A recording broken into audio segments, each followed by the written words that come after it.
மாவட்ட ஆட்சியர்களுடன் முதலமைச்சர் மு.க.ஸ்டாலின் இன்று கலந்துரையாடல். தலைமை செயலாளர் சிவதாஸ் மீனா ஆட்சியர்களுடன் 4 நாட்கள் மேற்கொள்ளும் ஆலோசனையின் முதல் நாளில் உரை.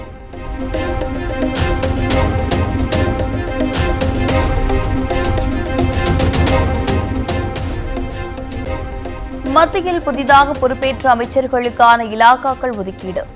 மத்திய பணியாளர் நலன், அணுசக்தி துறை மற்றும் விண்வெளித்துறையை கவனிக்கிறார் பிரதமர் மோடி.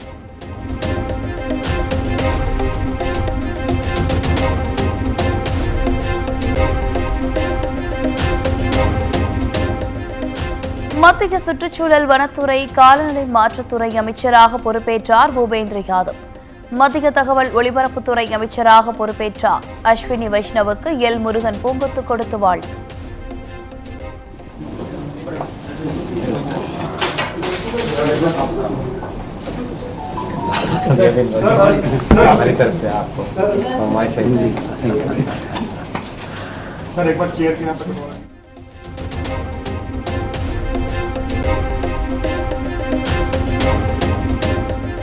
தமிழ்நாட்டிற்கு வரி பகிர்வாக 5700 கோடியை விடுவித்தது மத்திய அரசு.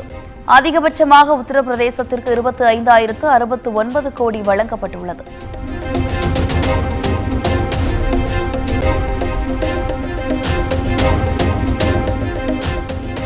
நீட் தேர்வை ரத்து செய்ய கோரி தொடரப்பட்ட வழக்கு உச்சநீதிமன்றத்தில் இன்று விசாரணை.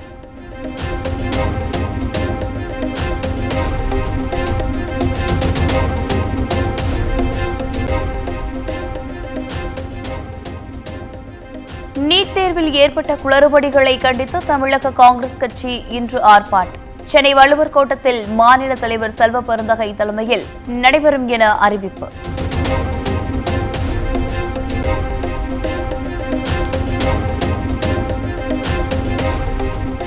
ஆயுத பூஜை பண்டிகையை ஒட்டி சென்னையில் இருந்து சொந்த ஊர் செல்வதற்கான ரயில் டிக்கெட் முன்பதிவு தொடக்கம்.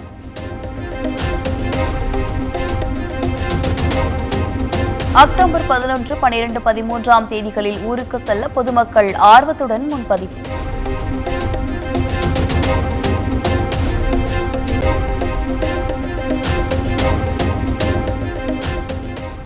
திருச்சியில் பயன்பாட்டிற்கு வந்தது சர்வதேச விமான நிலையம். உள்நாட்டு மற்றும் வெளிநாட்டு விமான நிலையங்கள் பயன்பாட்டிற்கு என தகவல்.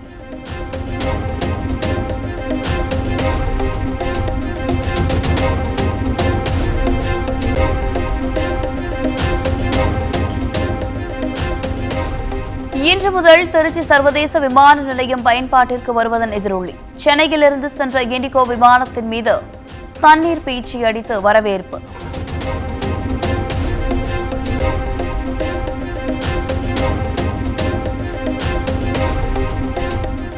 பரந்தூர் விமான நிலையத்திற்கு கூடுதல் நிலம் எடுப்பதற்கான அறிவிப்பு வெளியீடு. காஞ்சிபுரம் மாவட்டம் இடையார்பாக்கம் கிராமத்தில் 59 ஹெக்டேர் நிலம் எடுக்கப்படுவதாக தமிழ்நாடு அரசு அறிவிப்பு.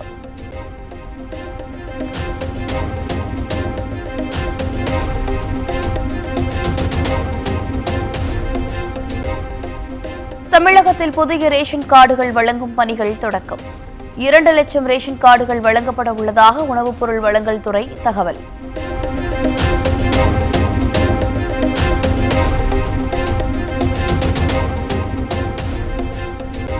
போதைப் பொருள் விவகாரம் தொடர்பாக சென்னை வள்ளுவர் கோட்டத்தில் போராட்டம் நடத்தியதன் எதிரொலி தமிழர் முன்னேற்றப் படை தலைவர் வீரலட்சுமி மீது வழக்கு பதிவு.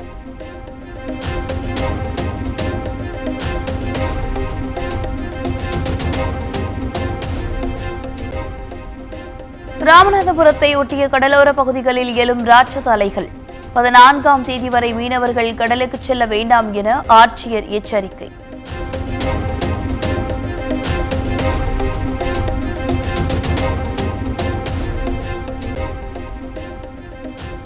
வாணியம்பாடி சார் பதிவாளர் அலுவலகத்தில் லஞ்ச ஒழிப்புத் துறையினர் விடிய விடிய திடீர் சோதனை. கணக்கில் வராத 60,000 ரூபாய் ரொக்கம் பறிமுதல்.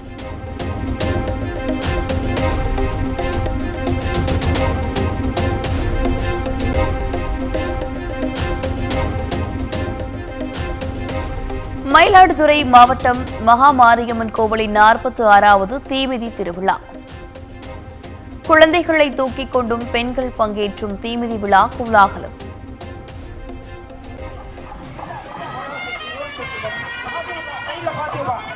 வைங்க, இல்லைன்னா இந்த சந்தில வைக்கலாம். இல்லைங்க, தேருக்கு பக்கத்தில் நிற்காத தேர்தல் அப்படியே நம்ம மாற்றலாம். அப்படியே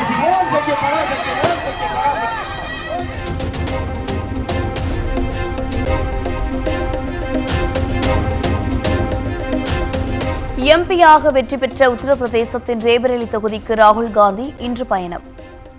4 லட்சம் வாக்குகள் வித்தியாசத்தில் வெற்றி பெற செய்த மக்களை நேரில் சந்தித்து நன்றி தெரிவிக்க திட்டம்.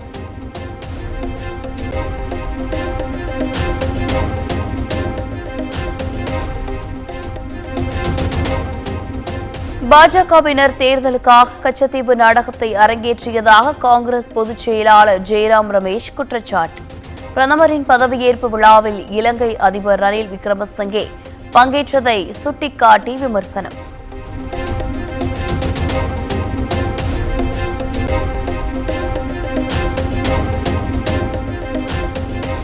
ஒடிசாவில் அமையவுள்ள பாஜக அரசின் முதலமைச்சர் யார்? இன்று நடைபெறவுள்ள எம்எல்ஏக்கள் கூட்டத்தில் தேர்வு செய்யப்படுவார் என தகவல்.